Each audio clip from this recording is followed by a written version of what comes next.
100.5 weather with Alex O'Brien. And welcome back, everybody. Happy Sunday. As you're waking up this morning, we are watching a cold front moving through the state of Colorado. Now, it has encountered Colorado Springs here so far. Notice that we do have some minimal cloud cover with this front, mostly behind the frontal boundary. But our winds are starting to get a little higher here in the Springs. Eventually, Pueblo County, you'll see those winds turn. And then this front sweeps through the entirety of southern Colorado. Now, notice we see those wind gusts strongest along the I-25 corridor as it accelerates downhill. Also to note, Salida wind gusts much lower today. Great news for the Decker wildfire and the efforts to continually contain that. But by 9 a.m. we could see those 30 to 40 mile per hour wind gusts. That will feel quite blustery because we're not going to be warming up much just yet. Through the later half of your morning into the early afternoon, those wind gusts more so around the 20 mile per hour range. Eventually, just breezy conditions for the rest of your daytime, and it'll be a lot more comfortable later on this afternoon. Temperature-wise, we'll be well below average today, to 60 in Colorado Springs and 68 in Pueblo, so we'll be about 5 to 8 degrees below average. We've got those northerly winds that are gusting thanks to our cold front approaching from the north. Now, as far as conditions go area-wide, our high temperatures will be 50s and 60s. Pretty cool here and very fall-like. The plains, you'll see sunshine and mostly mid-60s today. Walsenburg, Trinidad, low 60s this afternoon. Pueblo, a warmer spot at 68, but Monument, cool at 57. Woodland Park at 56 this afternoon. And many of our mountain valleys, upper 50s to mid-60s. So we've got those freeze alerts in place.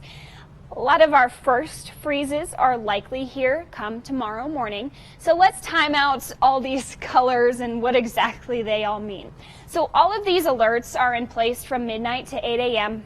tonight into Monday morning.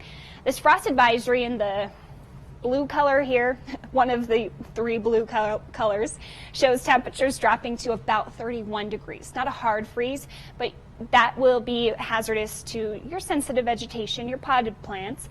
Zooming in on northern El Paso County, that's the only freeze warning we have at this time, which would mean temperatures drop from about 26 to 31 degrees. And that includes areas like Calhan, just to the northeast of Falcon, Monument Hill, and the Tri-Lakes.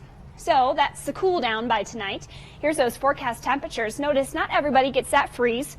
Really only the folks in El Paso, Pueblo, Crowley, and Kiowa County under those frost advisories. But tomorrow afternoon, we do see a nice rebound in those temperatures back to the 70s. Let's quickly talk about that big cool down. I want to show you guys the uncertainty we still have. Look at the difference between the forecast yesterday, where this front would be at Thursday at 9:30, as opposed to today. So showing that we still have a long ways to go before we get a solid forecast in place for this. But it's going to be cold. We could see a mix of precipitation, maybe some cold rain, maybe some snow. But before we even have to think about that, we're in for a nice warm couple of days, upper 70s, low 80s here through the middle half of the week. Gorgeous conditions with sunshine after a chilly start on Monday. So make sure you bring in those sensitive plants and stay warm on Monday morning. Through the Wednesday time frame, we're going to be nice. And then we'll talk about that cool down. Or not. We can just ignore it until we get a little closer because I'm just not ready. I'm not ready. I like the fall and I just want to like sit in it for a little bit and just kind of enjoy the season. But that's what fall brings, right? Those big swings. Unexpected fall and spring here. We get those high highs and low lows.